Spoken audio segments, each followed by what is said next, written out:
Okay, so start with Mark then, yeah. Sure. Well, I'm by no means an expert on child welfare or the foster care system, but Daniel and I have been developing a feature documentary called The Beachhead, which I'm going to show you at the spanking new trailer for today. You're actually the first people outside of Daniel, myself, and the woman who I edited with to actually get a chance to see it, so I'll be curious to see what you think of it.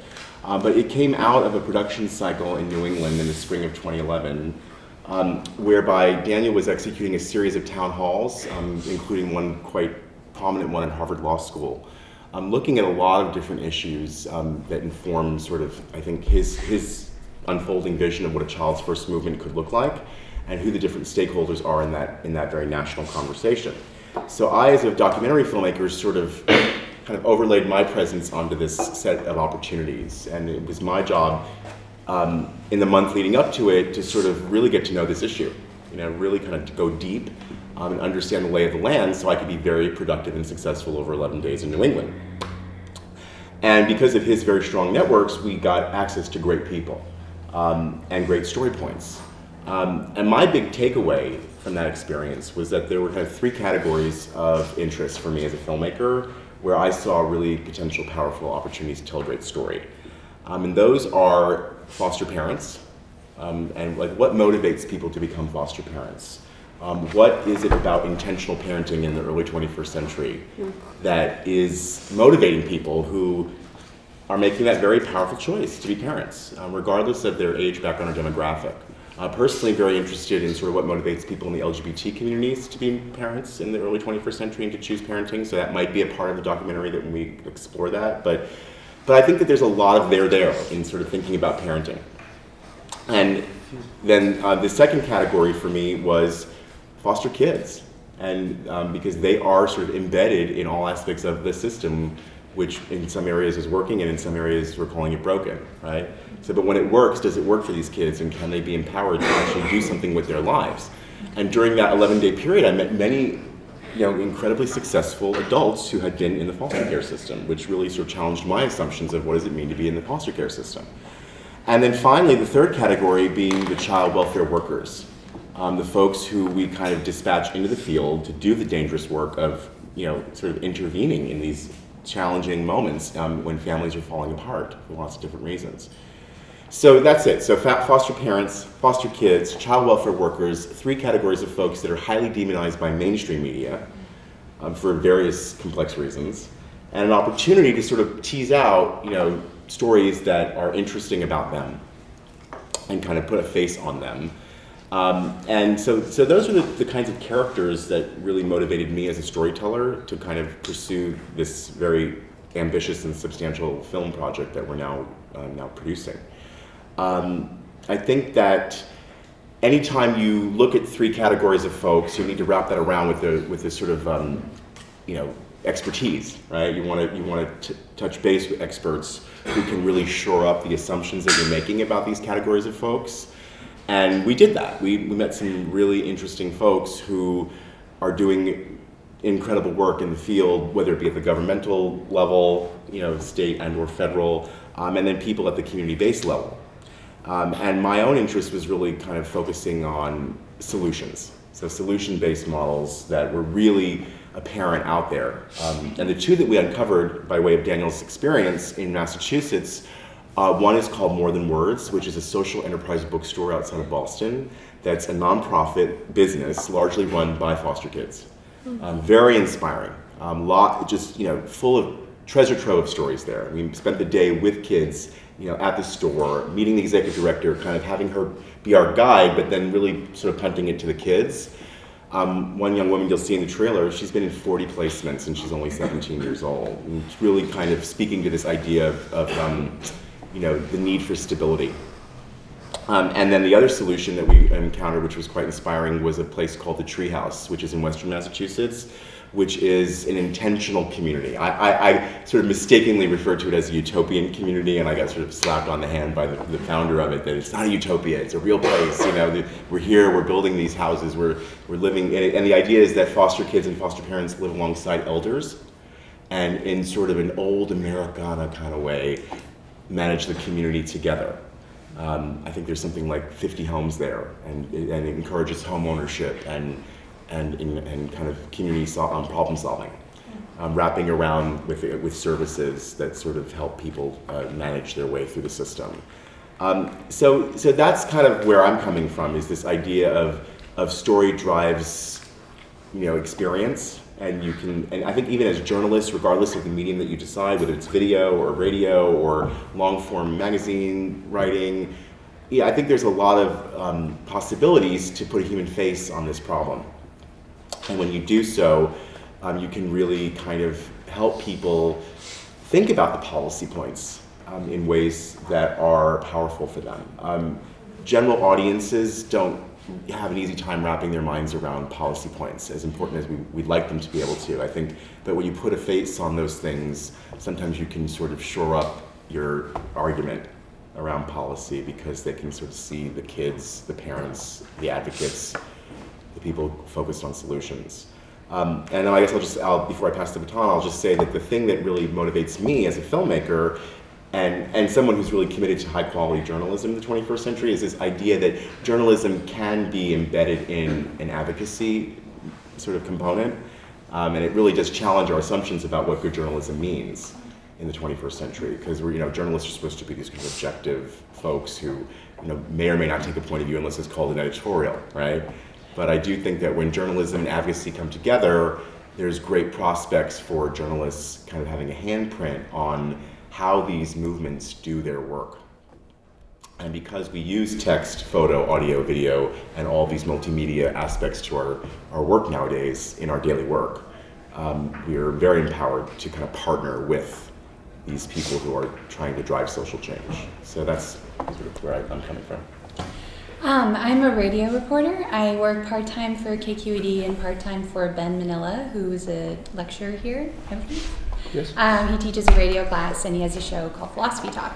And then I also freelance a little bit for the California Report and NPR. And I've never covered foster youth or the foster care system or anything like that. I do have advice on how to pitch KQED if you're interested in turning your stories into radio stories. I've started mentoring at a high school in Deep East Oakland. They're putting together these really great videos for the NewsHour through these student reporting labs. And the first half of the year, they did stories about dropouts. And Oakland's dropout rate is almost 40%, which I didn't realize before I started helping out at Media Academy. And that's a lot, isn't it? It's a really high number. And the school where I'm working, it's 1 in 3 don't graduate. So, who better to talk about why that is than these kids?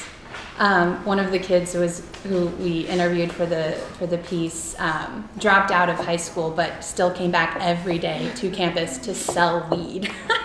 It's not really that funny, but he had perfect attendance. He had better attendance than people who had dropped out and came back. So anyway, some great stories there, not youth related, but not necessarily through the foster care system. And I understand a lot of you are not journalism students, so maybe it wouldn't come naturally to know how to turn your stories into sellable pieces, but I can answer questions about that. Oh, thank you. It strikes me, Caitlin, that the radio is like the perfect medium for this, because you get voices, but you don't have to use images. Yeah, right. So the names and I think we talked, last time I was here, I think we talked about KCRA in Sacramento, which got in such trouble. I tried to get that piece from them. They won't release it. They put it in the vault and will not let it out. I tried for a week to get it. I worked for the Chronicle from 1985 until 1999 and completely stumbled into foster care because a kid drowned in San Francisco Bay. And he was a foster kid. And I worked for a year trying to figure out why, probably more than a year, trying to figure out why he drowned. And so I kept pestering people. And the more I pestered people, the more I got interested in the system and ended up doing some stories about them. And I have no idea whether they affected anything whatsoever, but if you go off to try to affect change, you'll get yourself tied up in knots. You just can't think about that. It's interesting to talk about the morality of or ethics about what we're doing, because I think that I've never been so conflicted about a government program that does something which I find appalling, which is take children away, and then something I believe in, which is protecting children. I just can't. I wrestle with that all the time. I can't decide which is worse. And I hope you all read this piece by Catherine Boo, because I guess we'll talk about that later. But I sort of chose that because it was kind of the anti of everything. So I'll defer to my distinguished colleague, Ms. English. Well, did you all get a chance to read the article by Rosa Ramirez that was called It's Complicated, the story of a transgendered individual? Anybody who wants a copy of the paper copy of Brink Magazine to see it that way, they're available. I brought copies for everybody. They're $3 each. Well, since you don't, whatever you do, don't recycle it if you take it. If you don't read it, and if you don't want to keep it forever in your library, then just bring it back and drop it off on the one of the front tables or in my box, because these things are expensive. But anyway, so I really love that article, and because it's a narrative, and because it's so deeply into one person's life. So it's the story of one particular individual who lived as a man for a long time, felt like a woman, and began to make the gender change in adulthood. But by that time, was married, had children, and also had a strong relationship with an evangelical church, and was a very strongly Bible-believing Christian who didn't feel that his gender transition could be accepted by his pastor or by his family or many people in his community. So, well-titled piece, It's Complicated. And, I love this kind of narrative because it does so much. On the surface, it's the story of it's a profile of one individual. As you read the story through, it educates you about the whole way of life, the violence against transgendered people, the way in which they meet and organize politically for advocacy. And I think on another level, even more abstract than that, but just as real, it's ultimately a piece about empathy. And it's a piece about how when you really get to know somebody deeply, however different they seem from you, the stereotypes and the demonization just melt away. And that only comes out of deep familiarity. To me, when a writer is able to accomplish almost what we think only a friendship could accomplish, that is, that much empathetic identification and caring, I think that's really a great achievement, a great kind of humanistic achievement as well as a journalistic one. So anyway, I was thinking before speaking today, as I was rereading this article and enjoying it so much and thinking about its qualities, I thought, I wish I had started to prepare for this panel earlier, because I could have called Rosa Ramirez, the author, and just asked her a few questions that I'd forgotten, like about how much time she spent doing this, what it took to do this article, and where it led. So imagine my delight when I came in and find she's here. So if we have if I can have a few more minutes, Please. I don't know how much time I'm supposed to take, but I'm just going to introduce Rosa, if you all maybe already all know her, but and interview her. And so Rosa, just would you tell us, because I think this is I've said all the positive things, but the daunting thing, how hard was this to do?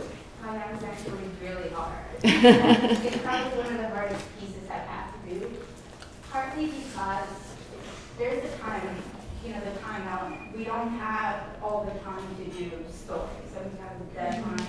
I met Lucille when I went to a transgender Latina group back in 2009. It must have been my first semester as a graduate student here. And I went because I was actually covering higher education, so it wasn't a topic that was even in my mind. I had been an immigration reporter. I have written about various topics from the immigration community.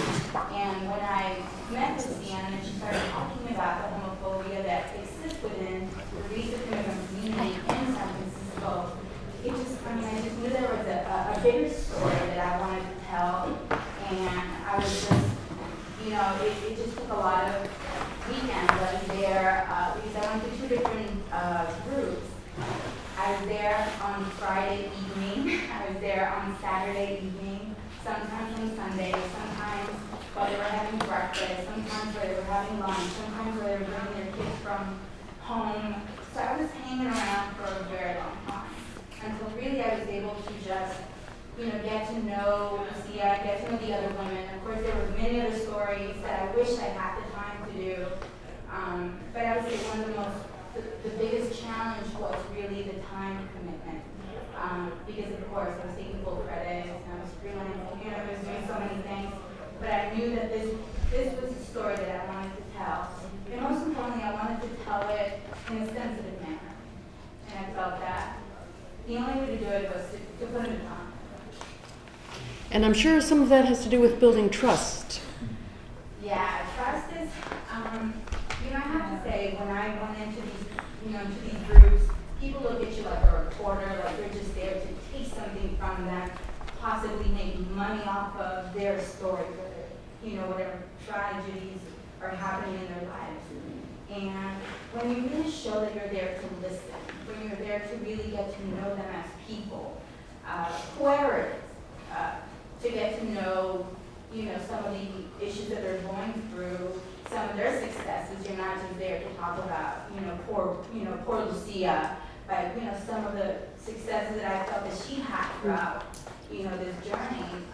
I felt that people really appreciate that. Rosa, were there things that you found out that you can remember at this point, you know, only later in your relationship with her, things that you wouldn't have found out if you hadn't been able to spend so much time and build so much trust? I would say just how painful it really was for her to tell the story. Mm-hmm. I mean, it was really hard for me to listen to it sometimes because there's a lot that didn't go into the story, like the sexual abuse that occurred when she was 9 years old. And she was very open, but she was very emotional. And she still is. I mean, we talk about it. And when we talk about it, I think because we had spent so much time together, she's able to open up. And even during the interview, I'm actually turning this story into a radio documentary in Spanish. And so when I'm interviewing her, I do take the time, and it makes, you know, I do take the time to ask, you know, if this is something you don't want to talk about, we don't have to talk about it. But if you do, you know, this is, you know, I'm open to talk about it. So once you finished this article, where did it lead for you journalistically? Well, I think it opened my mind to the possibilities of what else I could be reporting on the subject. Recently I did just get a really neat grant to write about LGBT immigrants. And I think it just gives me an added level of awareness of maybe a topic I wasn't reporting on before, even when I was covering immigration. So more than anything, it just giving me a sense of there's so many stories in this community that media still don't know about. And so I'm just trying to talk to people to see where these stories are, and maybe if I can, have that same sensitivity, that same commitment, just to tell the story fairly and without causing more harm. Mm-hmm. Well, if I were to summarize what I kind of feel that I stand for in this, editing this kind of narrative work, it is this practice of immersion, of deep immersive reporting, and you doing that with great empathy and great humanity, and then coming back out and telling the story artfully and with sensitivity. And I think this is a great example, this story, and I hope that you all appreciated getting to read it. As well as the images, which we didn't get. I sent it to them just in text form, but when I read it, I read it online. And just, often with stories of such sensitive nature, images are not possible. But it is another just amazing portal to connect, which is great. Thank you, panelists. I want to open up to our students here for questions. We have I think a lot of great subjects here, especially this idea that has been a theme that has come back in our class a lot about storytelling and what that means. You know, we have a lot of folks here who have a lot of knowledge and a lot of actually embedded experience of these issues. How do we tell the story? I think also that it's good to tell stories sometimes that are positive, you know, seeking solutions as well as highlighting solutions, things that are working. And pitching to radio, I think this is a huge gold mine that folks should take advantage of in terms of, you know, understanding what that sounds like, what that looks like. And as, you know, Rob said, it's just an amazing opportunity with this population specifically to tell a story without the threat of doing harm by showing their face or identifying who they are. So radio is a great format. And I don't know if when you guys listen to Caitlin's pieces, you get to hear these tiny little excerpts. You know, when she's in Chinatown, you hear a little Chinatown.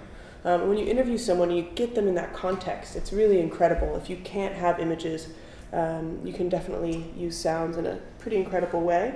And this idea, of course, resonates with me about how do you create kind of the empathic connection to your readers, and what is your responsibility as the writer to do that. Some of our ethics that we were talking about just before you arrived was whether or not we share what we write with our subjects before we publish it. And you know, I'd say all the social workers in the room said, "Of course," and all the journalists in the room said, "Oh my God, are you kidding me?" And so I'd like to just kick off our questions with that, if any of you guys would be interested in responding. Yeah. I definitely have responses. I think it's sort of the needs of the project that help kind of inform that decision. You know, when I'm making a documentary where I have sort of centerpiece characters, you know, you go very deep for, you know, an extended period of time making the film, and so you have to build that kind of trust, and it is a collaboration. And while I would never sort of defer to them in terms of having any kind of what we refer to in the film industry as final cut authority, I would want them at the table to help sort of shape the story. And very often the assets of their lives, the material assets of their lives, photography, personal archives, video, who knows, are part of the assets of the movie, that actually help make the movie a beautiful story and make it have layers. But it is also, there are lots of other people at the table that oftentimes articulate that dynamic, and when you're a reporter and you're just you and your editor on the subject, subject in quotes for lack of a better description, you're able to kind of keep it sort of uncomplicated, I think, and so it really sort of there'll be a process where trust is informed by whether you share or you don't share. But the more and more people who get involved, the more that there's institutional involvement, the more that there's bureaucratic involvement, it can be very, very challenging to negotiate personal experience in this process. And just to kind of build a little bit on what you were saying, I'm sorry, what is your name again? Mine, Deirdre. Yeah, Deirdre, just to sort of build on Deirdre's point, I think that part of what we do when we interview people, whether it's for 5 minutes, in an unexpected moment where you have an opportunity to talk to someone, or whether it's beautifully orchestrated, unhurried, and you have the full hour where you can really sit across the table from them, and regardless of whether they're an ordinary person or a high-level expert, you need to make that person feel like the most important person in the world for the few minutes that you have them in your presence. And so in order to do that, you have to be an expert in some way yourself. And you have to be very prepared to sit across the table from them. And so if it's being a human, who can, sort of connect with their experience, by way of just, really thinking about, how to ask questions. And to me, it's more than about sort of respect for their experience. It's really about how you use language and how you think about how to communicate in the moment. And in sort of that interaction which invites dialogue. I do a lot of active listening, which I know is a real trendy way to talk about things, but I do a lot of active listening when I'm interviewing people, and I really try to move them along. And sometimes just like repeating back to them what I've just heard from them, and then moving forward with my next question is a sort of a little trope that can kind of, incrementally build trust in that moment of you just disclosed something to me very personal, very powerful. I need to mirror that back to you, and maybe even disclose something about myself, or something that I know is out there in the lay of the land of experience. So this is a conversation, but I'm steering it, and that I've just heard you, and I've just repeated back to you what I've just heard, which is quite powerful. Well, it's funny Mark says that. I mean, Mark was, on our production cycle, you did how many interviews? I don't know, 10, 15 Yeah, interviews. 10 or 15 something. And 5 of them started to cry, in the interview process. And, when he interviewed me too, I was crying, So I think that, Mark has a really good capacity to tie in empathically or empathetically. They both work. Yeah. What a relief. So he's got to do that. But not everybody, in the creation of the documentary, you have kind of more time. But I mean, we were also discussing a time issue, right? So in a shorter time frame, how do you develop, Rob, for example, that kind of empathetic connection with somebody where you're just not? Or is it important to? This is one of the points at which being old has an advantage. With age, you get to be a much better schmoozer. And you can walk into somebody's office and say, "Oh, that's so interesting. You have that picture there with George W. Bush. Tell me about that." Or that softball trophy on your desk. And I noticed that students, the notebook is out and it's ready to go, like an instant, ready to go. And people don't show, you just sort of build some sort of relationship to show that you're a human being. I mean, reporters do a lot of work on the phone. It's really hard sometimes to call up a stranger and just get to work on them. Joan Didion once said, "We're always using somebody," and it's a slightly more cynical view but that no matter how we couch it, we really are using them in some way, and we have to make them. The mark to me is you can call them back and they'll still talk to you.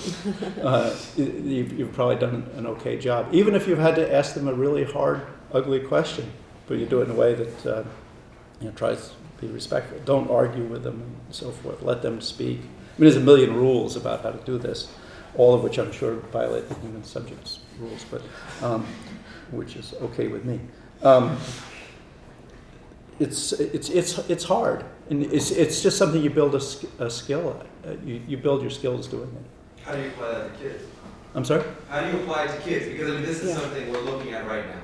And this whole issue of transparency in the juvenile dependency courts is an issue that we've tracked in this class, and we had Karen Desau and Justice Daly coming in and talking about this issue. But, this is something that everybody in this class is, Min was just talking about, I don't know if she walked out the door, but, was just talking about how she's, she wants to do these interviews, and Amabel is going to do a podcast, and so there's people who are getting engaged in these kind of interviews with young people, and I'm just wondering, does something else apply? I mean, and how can we be more cognizant, and then I'm going to stop talking so much, but, how can we be more cognizant of that, in a deeper form? All right, kids are tricky, as we all know. It's try to phrase a question that's not threatening. The word "why" is a threat. Why'd you do that? Or as opposed to "tell me about the time you hit the ball over the fence," instead of "why did you hit the ball over the fence?" Just try to. It takes a lot of practice to think about ways that you're going to evoke some response that's going to be usable sentences when it comes out, as opposed to yes or no. And you may want to reserve the closed-end question, the yes or no, for some, did you go to the movies that night? Yes. But well, tell me what you saw. Did you enjoy the movie? Not did you enjoy, tell me what you saw, or how did you feel when you saw that movie? Gets a different response. So you just have to think very strategically and sort of give it a lot of thought. I mean, frankly, I don't have that much experience interviewing kids for stories. I was lucky. I worked in Sacramento. I did the chronics and the acutes in the legislature. So it would, but you still have to use the same kinds of rules to do it. With politicians and children. Yeah. It's interchangeable. I was gonna say for part of like some thesis work that I was doing a story on transracial adoption. I went to spend Thanksgiving with his family, and I was there for 3 days, and I didn't ask the kids any questions for the first 2 days I was there. I didn't ask them anything. Right. Except, hey, what's your name? How old are you? Didn't ask them anything else, and she has 9 foster kids. So after 2 days of being around them, getting turkeys ready, getting whatever ready, they were open. Mm-hmm. More open than I thought they would be. Right. Because I think they saw them hanging around. They're like, oh, well, my mom's talking to her, my grandma's talking to her. I didn't ask them any questions. And that 3rd day before I left, I think that helped. So I think that And at that point, they were dying to talk to you. well, You know? I don't know about dying, but I think they were just more comfortable. Right. But you probably built up enough of an image as someone, a safe character, that all of a sudden you were okay. Yeah, that was very smart. I think that's a great So idea. that worked. If you've got the time, I think that's a terrific idea.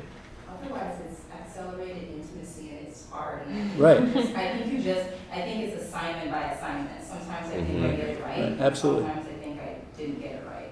It's, we've had in the investigative reporting class, we've had private investigators come who do this for a living. I mean, they've got a million tricks, right? I mean, they corner people in garages, right? Before they're standing by your car door and you can't get in your car door. They say, you're coming to dinner with me tonight. And they drive and they pay, and food is a great entree into people's lives. People relax around food. Their shoulders go down. They're ready to talk, and it's a great way to sort of provide some sort of neutral setting. If you feel in danger, go to a coffee shop. Certainly, you just have to play it by ear and know something about their lives. I mean, one of the most interesting, I have a clipping somewhere about a woman who used to work for the Detroit News who became a clinical psychologist. And she it was so interesting because she said in journalism, nobody spent any time on interviewing whatsoever. And when she went to graduate school, that's all they spent time on was how to interview people. And she's where I picked up that trick about the why. Psychologist, yeah. Yeah. But I'm going to follow up on that about the psychologist to say that don't be afraid to ask people about their emotions. Yeah. And I think this is best done, as you were saying, through active listening. And people often don't say what they felt. They'll talk about what they did or what they said. But sometimes someone might say something about, then this happened. And it's okay to say something like, sounds like that made you angry. And then they might say, no, I wasn't angry. I was just confused, but then they'll start to talk about what they were, their feelings, and then you just follow that, so you were confused. So did you feel confused for a long time? What made you feel better when you were confused? And try to get into the realm of talking about emotions, and mirroring is the way to do it, and also direct questions. There's one other point I do want to make, which is a little bit self-protective for journalists, and this is just a sort of a tried and true technique that, I'm not talking about children now, but when you're really working with someone in Rosa's case, and they are wondering, what are you going to do? I found that it's very helpful to say to somebody, this is your story, but it is going to be my article. So I'm the writer of the article, or I'm the producer of the radio piece or the documentary.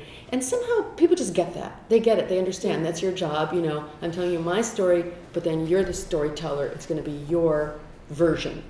Or just say that right out. It's going to be my version of your story.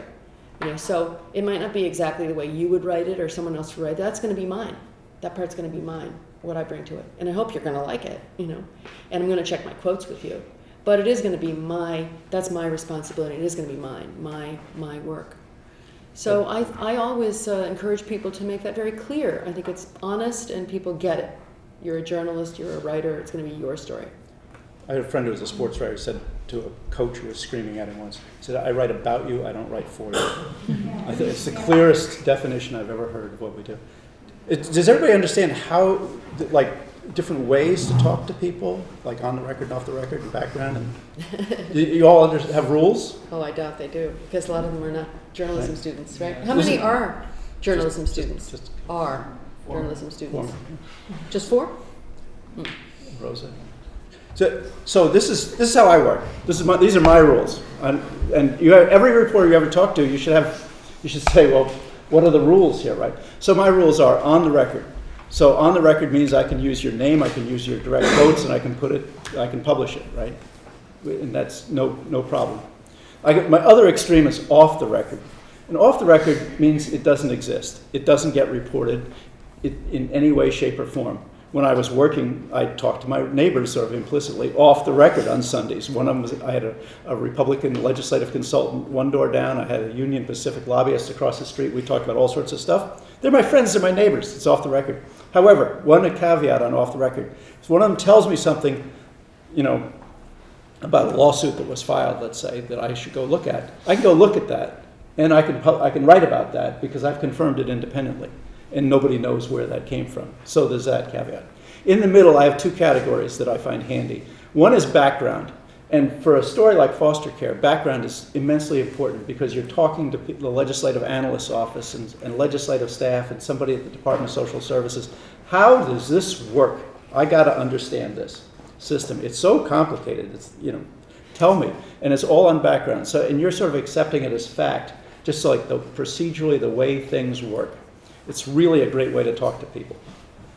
And you hear people will attach adjectives to it like deep background. I don't know what that means. Background is background. So there's background.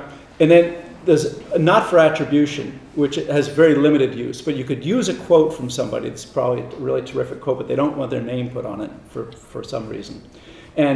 But it might be a colorful quote that describes something. And so you'll said, one legislative insider or some cheesy thing like that. But my sub rule of that is no cheap shots. You're not allowed to characterize anybody. Maybe they can describe a situation, but they can't, denigrate somebody's personality without putting their name on it. Okay, so that's how I talk to people. But if somebody says to you, "Well, is this off the record?" What's that mean? Because everybody has a different definition of off the record. So be really careful talking to the people who are in here with the notebooks. Make sure you want to be really clear on what that means, because your boss says, "Well, you were quoted here in the Chronicle, and I told you never to talk to them," and you said, "But I said off the record," and he didn't know what that meant. So be sure you understand what the rules are and have them define it. And one other thing is, the reporter is in charge of whether something's on the record or off the record. You can't blabber on about something and then say, "Oh, that's off the record." That's not allowed. You can say, "May I go off the record?" And it's the reporter's choice whether to let you go. Okay? We all clear on that? You're wrinkling your brow. I just wonder how you would then what would stop you from saying, "Well, I said it was off the record," to your boss? Does that make sense? I guess what protection is there for the person? Act as if there is who says none. that or not? Just pretend there's none. So just don't say something you don't. Right, unless you- really. It's like your neighbor and your friends. Or Right. There's something. Jeff Long, who's the chief consultant of the Assembly Appropriations Committee, says, "I don't talk to any reporter I've known for less than 10 years." So, that's the atmosphere you're dealing with sometimes. So you have to be, yeah. What about if you're talking to someone and then of the interview, like I did an interview with an Oakland school district for a piece on the strategic plan of Oakland District East Bay Express, and in the course of it, there was such good rapport, blah, blah, blah, there was some personal stuff he said, and then the editor of East Bay Express highlighted that. I don't think he felt real good about it, and there was no discussion about what's off or on. Right. He was telling me emotionally about it, and that's happened a lot, because I'm actually a trained therapist, so people end up telling me stuff that nobody's saying on or off, and it's a Right. really good illustrative thing, but it's very, very personal. You might go back and say, "How do you feel about this?" Yeah, you might. I mean, if that's possible. Willie Brown never went off the record. And it was up to you not to violate the trust. Yeah. If you wanted to keep talking to him, you didn't say what he called the governor in that angry moment. because I would say, well, I'm not willing to trade sort of a cheap story for a long-term relationship. And I think we have to trade, if you work in a place a long time and you want to have people call you back, you respect that. But he would never go off the record. You say, oh my God, he said this. And you say, well, okay. So it's a real compromise. So, yeah. Actually, I have a question about how each of you prepare for interviews. And I imagine the longer you're in the business, the maybe easier it is to prepare for the interview or to ask. I think it gets worse, actually. It gets worse because it becomes more complicated. But I'm just curious, how you prepare for interviews. I've only done a few very, improvised interviews, and I don't know. I feel like there should be some process that you go through to really prepare. It's also respectful of the person's time, and just being smart about your time. So I'm just curious, how do you do that? I do a lot of daily news reporting. That's mostly what I do. So I don't have a long time to develop empathetic relationships with people. If I do develop it, it's because I'm reporting the story for, and it keeps coming up. Like, I've been covering Occupy Oakland since October, which has been both exhausting and sort of fun. And so you see a lot of the same faces, and they just start to trust you. People start to trust you. But one thing I want to say about on the record, off the record, I do it the way that Rob does it, but I'm very suspicious of people who are savvy going off the record, because I usually feel like they're just trying to manipulate me or get me to think that they're like, off the record, he's such an asshole, blah, blah, blah, blah, blah. He's just trying to poison me against that person, you know what I mean? So I'd be really careful about what you even let, seep into your brain when people are going off the record. Unless they're not savvy at all and they start just telling you this very personal information and you know that it could destroy them if published. Maybe I'd be a little more sensitive then, but generally it's fair game, I think. But preparing for interviews, I try to do as much preparation as I have time to do. I usually get my story assignments in the morning, and then I have to go out and do it, and it's on the air midday that night or the next morning. So I just do a Google search and read as much as I can about the person and what the story is about. And then I just walk into it. And then I just try to be really relaxed and smile a lot. And I record. For me, it's a lot easier with the on the record, off the record stuff because it's all being recorded and it's very clear what I'm doing. But I never interrupt people, which I think is hard for especially daily news reporters. I never interrupt people, which is sometimes really hard because I'll have a chunk. I'll be looking for a 15-second soundbite to use, and I'll have to go through a half an hour of audio to pull it, and that is just time consuming, but I think it's worth it. And I always listen back to my interviews while I'm commuting, so I try to listen to them at least one full time before I go and select my cut so that I can really know what was going on in the interview. Because sometimes you just zone out. And and I'll listen. And I've had a lot of practice of hearing myself interview because I record the whole thing. So I know when I sound like an idiot and when I don't follow up correctly, when I sound unempathetic, when someone tells me that their mother was murdered, and I'm like, and I'm like, oh, I have to sound, you know what I mean? It's just, you take notes on yourself by recording and listening back. I don't know if that helps answer your question. Well, one thing that's being assumed here is take a tape recorder with you. Yeah. And for a lot of you who are not journalists, that's so important, and including if you're writing. Rosa, did you tape record a lot of your interviews? I actually, I would say 90%. Yeah. So, because you will forget the best quotes. You can't write them down fast enough. Sometimes you don't notice them, you don't really hear them, but only when you listen to your recording later do you realize, oh my God, in the middle of this long disquisition, somebody said something unbelievably pithy and great, or something really emotional, but then they backed off it, and muddied it up, but it's in there. So Ira Glass has a great statement, which is great quotes are not born, they are made. And they're made with tape recorders.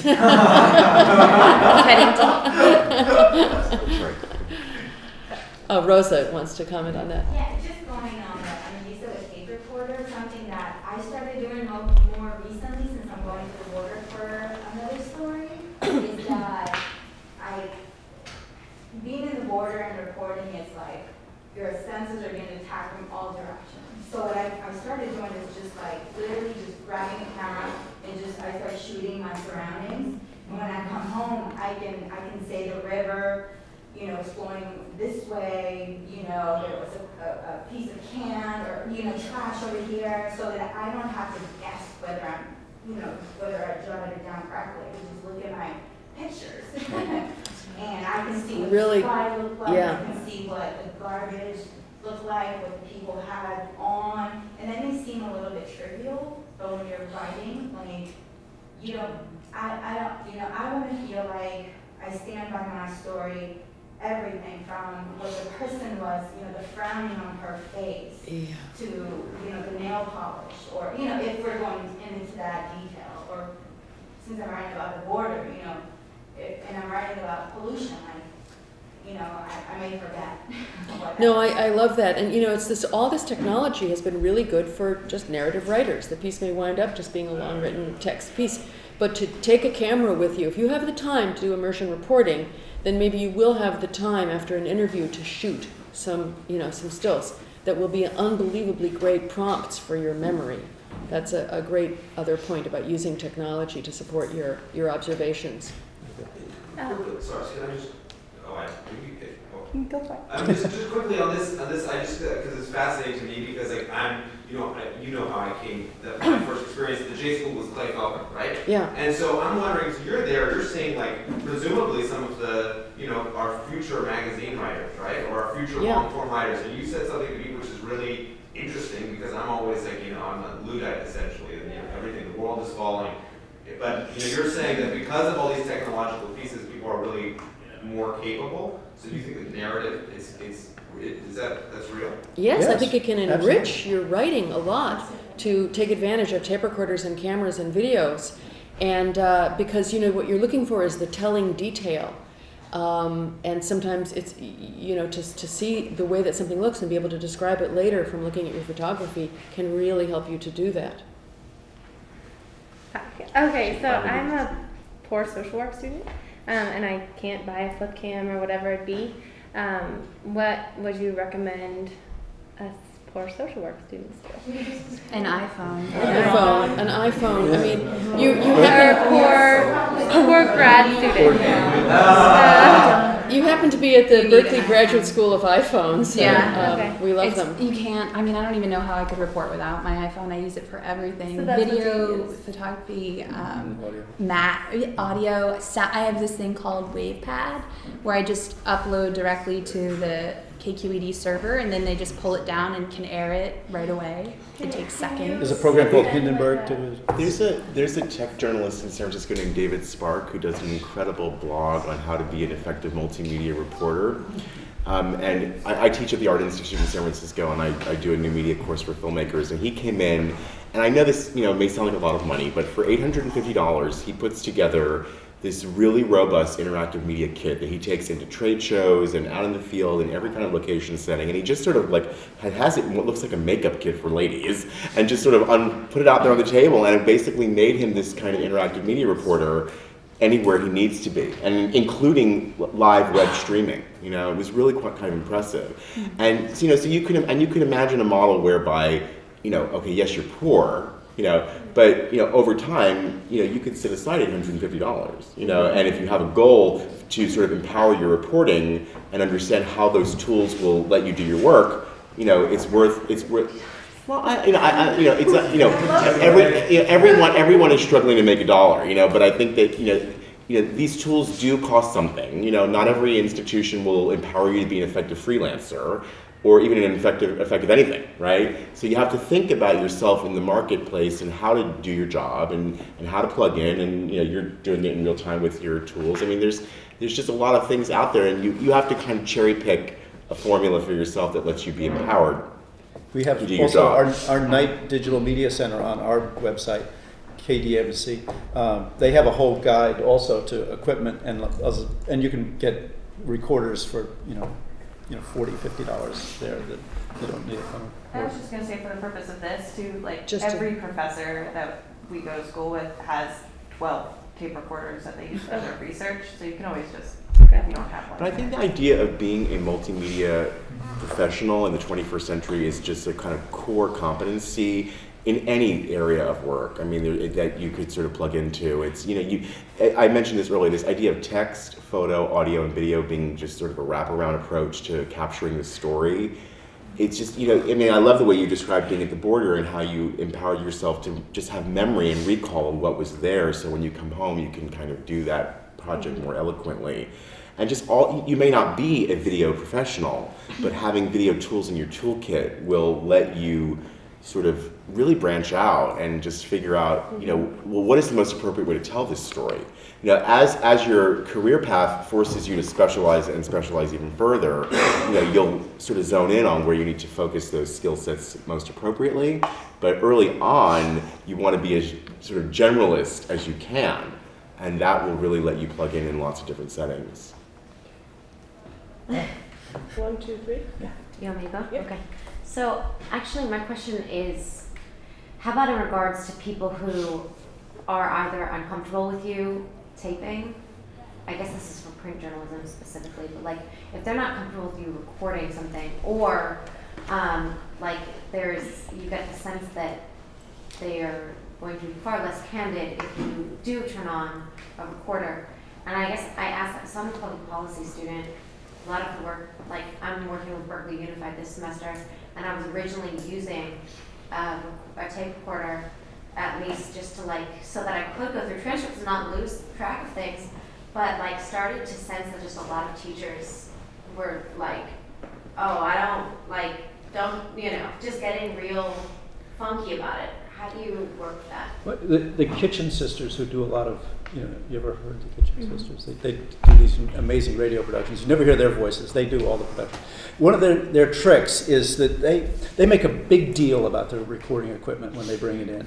It is your friend. It's our friend. We are professionals, and this is what we do. And when they're setting it up, they say, hey, no, Deirdre, tell me what you had for breakfast. Tell us a little joke, and try to make people feel at ease with it. Teachers, I think, are really difficult, particularly in a place like Berkeley High School. I mean, it's too politicized and so forth, and you're probably right, you may not get it. But even if you do use it, or can introduce it, say, I'm recording this, it's for me only, I destroy the tapes after I transcribe them or something, but be very open about it. It is illegal in California to record somebody on the telephone, folks, without their consent. Does everybody know that? There's a lot of places called two-party states, and this is a two-party state. So recording without consent is illegal. So if you've got it, make a big. I've got this recorder. I'm going to use it. I'll destroy it if you don't want me to, but it's for me to make sure I get you accurately. Yeah. Right? It's a symbol of your professionalism and commitment to doing that. It's also so that you won't misquote somebody. Right. And what people are paranoid about is often a big part of it is being misquoted. I feel like we're doing a little crash course in journalism, but let's just talk about checking quotes, because I really believe in doing it, I use fact checking on any long article I use, and all quotes are checked. Now, I don't know whether you check your quotes or whether you believe in It's it. their voices. You have it on tape, right? Right. What do you teach about checking quotes? Well, at the Chronicle, I never did it. Yeah. It's the difference between time. newspapers I and didn't magazines. I didn't have time. Yeah. Yeah. I mean, but even when you tape somebody, I remember covering Ronald Reagan in 1976 and Ronald Reagan, despite his image as the great communicator, was the most garbled speaker ever. And there was some revolution that was going on in Africa. And the question of the day is, would he send troops to Africa and to protect our interests or whatever it was? And he gave this answer that was so convoluted. And we all had it on tape, but we didn't know what it meant. And I worked for UPI at that point, and so there were two major wire services. And I remember standing on a sidewalk outside the Fairmont Hotel in San Francisco, where UPI, AP, the New York Times, Washington Post, and the LA Times listened to the tape, and we agreed how to punctuate it, because it was so complicated and so subtle, and he's talking about American troops being sent to a foreign land, so the stakes were fairly high, and we all agreed that.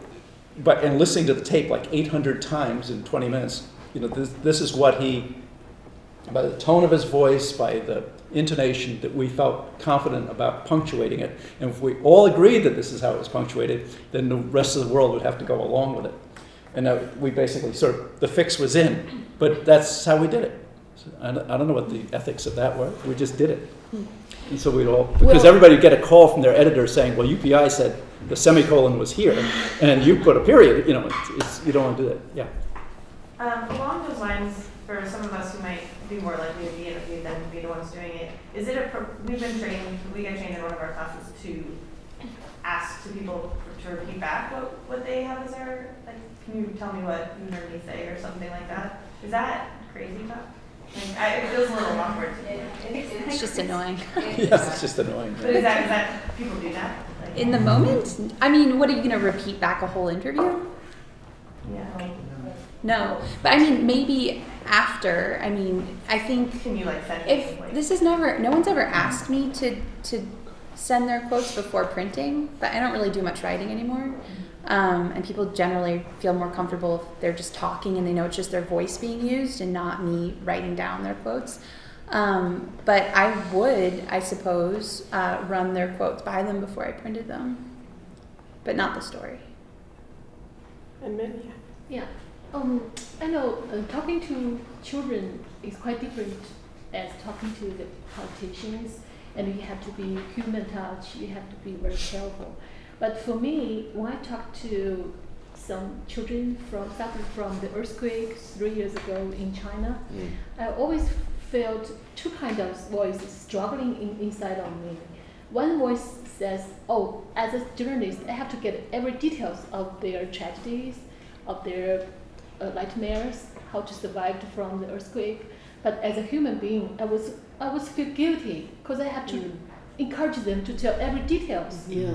Did you ever suffer such kind of experiences, or how to get rid of such kind of feeling? Politicians didn't have any souls, so I didn't.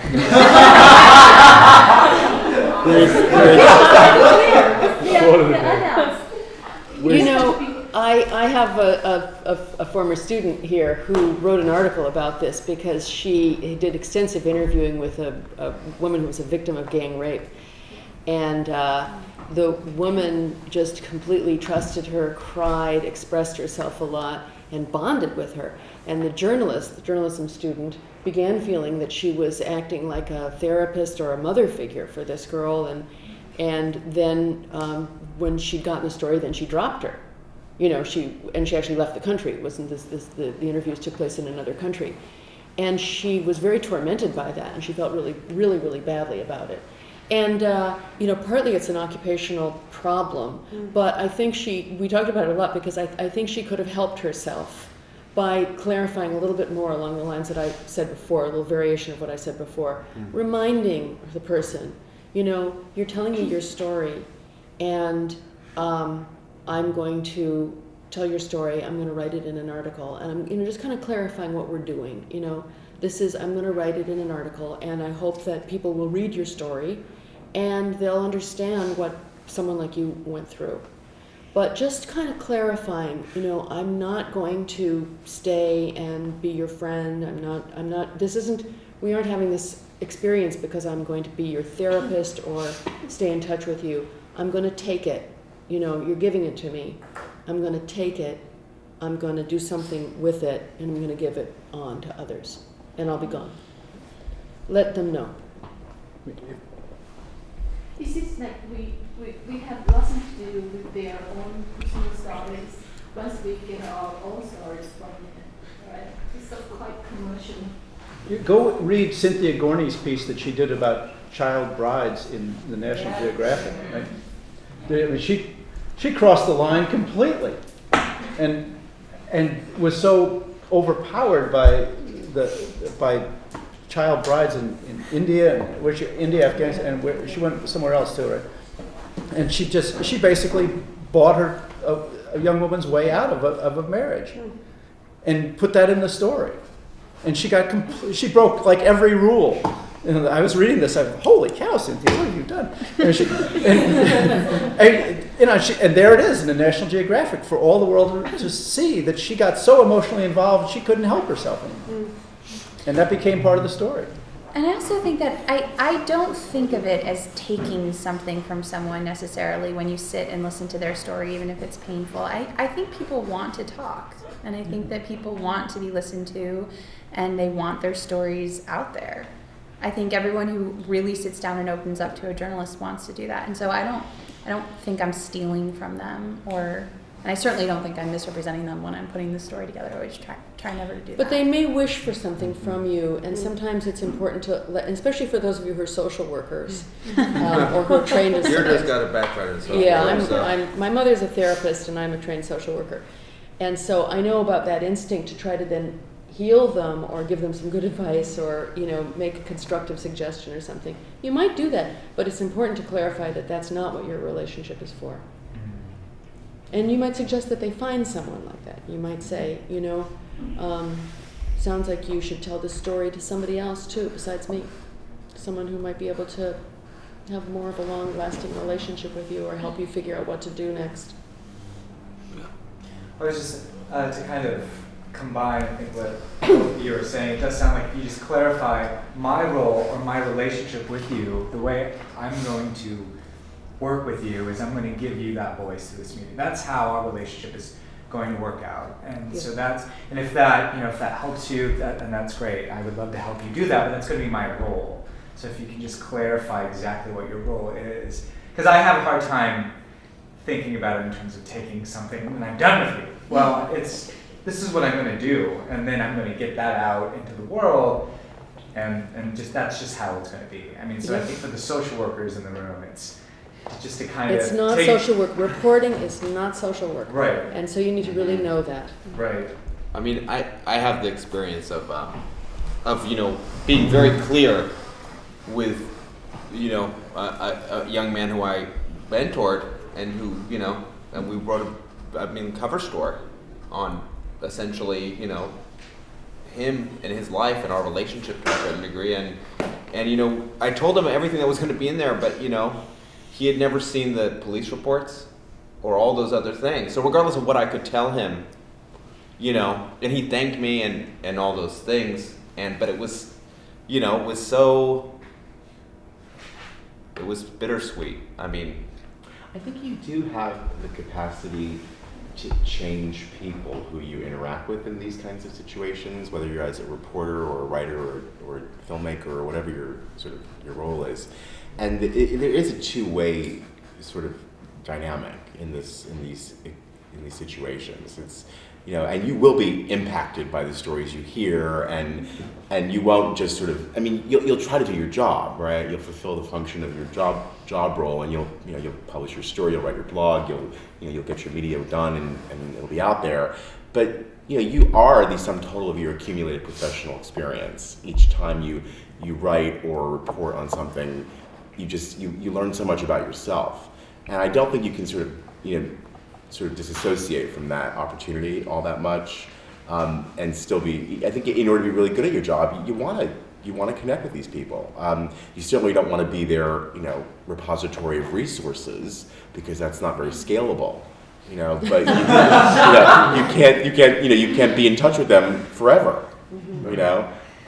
But I think you can be available to them in the moment that you're there, and be as available as you can be. And I think that there's something that happens in that moment, where there's a connection that's made that is really quite interesting, and hopefully, and you'll know if you've left them, somehow ill at ease or not, and you'll question yourself in that moment. When you heard that person, disclose that their mother had been murdered, and you didn't really give the best response or the most supportive, next question. You're constantly perfecting your art, your craft of how to interview people. Yeah. Well, I think maybe we should see some of Mark Smolowitz's craft. So that's okay with everybody. And so we have time to talk about it after. Well, yeah, it's a short. You're going to get a little sneak peek. The first people to ever see this. I'm not sure why we're focusing on this, but hey, why not? I took Bart all the way over from the city. Okay, but before we do the entire lights down, so the working title of this feature documentary is called The Beachhead. The Beachhead is a idea that I took from Daniel directly. So Daniel and I are producing this film together. I'm the director and producer, and he's the producer. He'll also be one of the main characters. So he's going to be sort of, my guide through the system of foster care and child welfare. And this, what you see here is, in the film industry, we actually call it a sizzle. We don't really call it a trailer. And what we mean by sizzle is, you laugh, but it's a real term. It's called a sizzle because this isn't the film. Okay, this is me as a director-producer sort of painting the portrait of what the film could be about. So I went out and we did a shooting cycle in New England, and I was exposed to incredible characters, incredible story points, and incredible experts.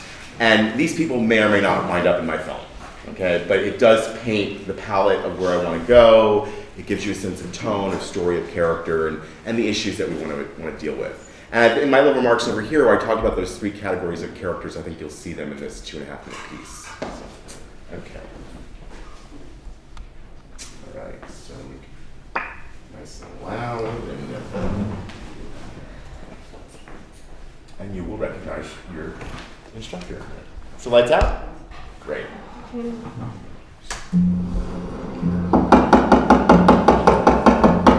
I'm with Children's Services. I'm a social worker.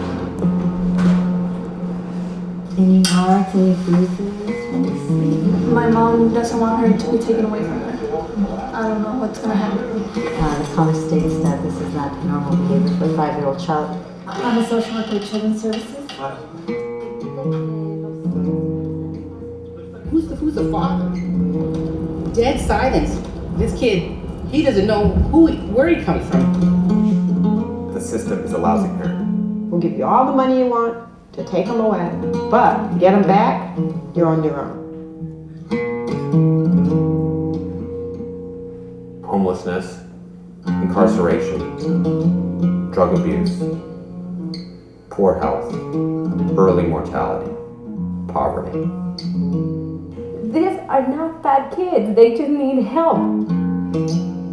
If we're taking these children away, they're now our children. We better do better than they would have experienced if they lived in their own homes and communities. Truthfully, I don't want to live in a shelter.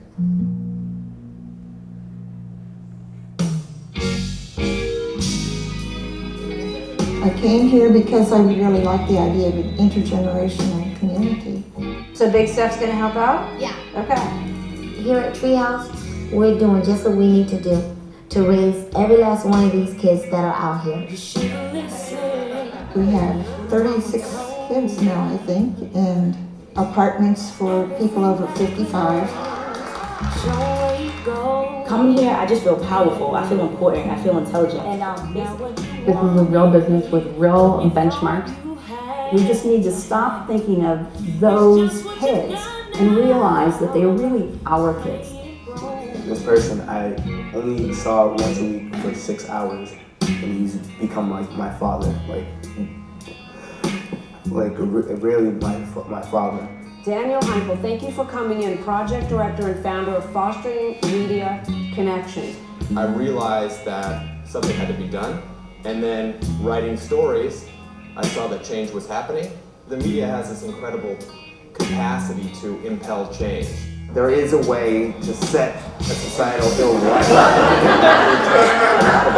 but it's possible. You know, the idea is to recruit an army of journalists to cover the system from this solution-based perspective. If you can focus on not only problems, but also the solutions that maybe you can engender in people a desire to make things better.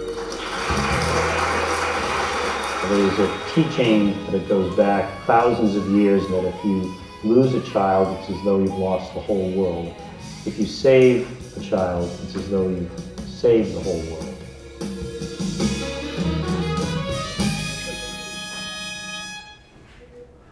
There you have it.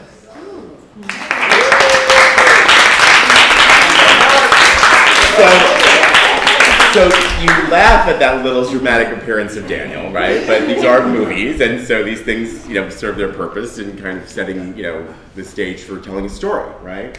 And I think what's interesting about our collaboration is that Daniel's a journalist, I'm a filmmaker, and I'm drawn to the idea that there's a story that he described over here where he went maybe a little too deep with the guy that he was reporting on.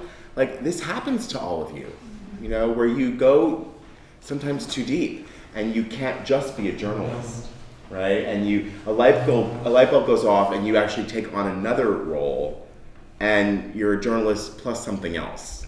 And so it's that impulse, that experience that I'm interested in. And I think the fact that there are social workers in the room is really interesting to me.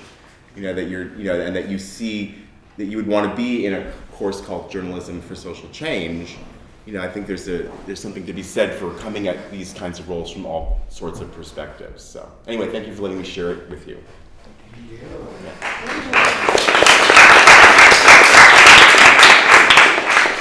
And this ain't going to be going on YouTube, so just make sure it's not before I get to publish my own work. Regardless of I'm very happy to work with Mark. I think he's an incredible man. I think that, Rob and Deirdre and Caitlin, I just met you, but this is, we're really getting to the point where I think that this class is ready to start producing stuff. So, that's very exciting, clearly, to me. And, also John Kelly came all the way out from DC. We're going to be building a publication where we can land all this stuff. So, we try to turn it into something that does something. And I'm happy, was really happy. Thank you guys for giving us a boot camp in journalism, because I think, we've been so focused, Eve and I, on trying to walk everybody into foster care that we didn't talk about looking at your quotes. We didn't talk about on or off the record. We just said, here's the material. Of course you guys can write about it, and of course you guys can produce stuff about it. So it was really very important, I think, to get that reminder of where we need to be in terms of telling these stories in not only an ethical way, but also in a way that's functional as journalists. So. Something that I just wanted to share that I was really struck by when we were on this production cycle was that time and again, many of the experts really called out the fact that they wish there weren't so many privacy concerns around working with kids. And they know why there are privacy concerns around working with kids, but that they wish they could just sometimes throw them out the window so they could get these stories out there, and so they could put a face on them. And so therein lies the challenge and the opportunity, right? When you're dealing with stories about kids, you are representing them. They are the ultimate minority, for lack of a better description. And then there's deeper issues because they could be disenfranchised, children of color from, poor, impoverished backgrounds, et cetera, et cetera. And so you have these challenges when you're dealing with storytelling that involves kids. And it was really interesting to hear the experts say that kind of thing. Oh God, if we could only throw privacy out the window. Well, there's a reason why we can't, and our job is to honor that challenge and opportunity, so. Yeah, that seems like a good note to end on, unless anyone has another question.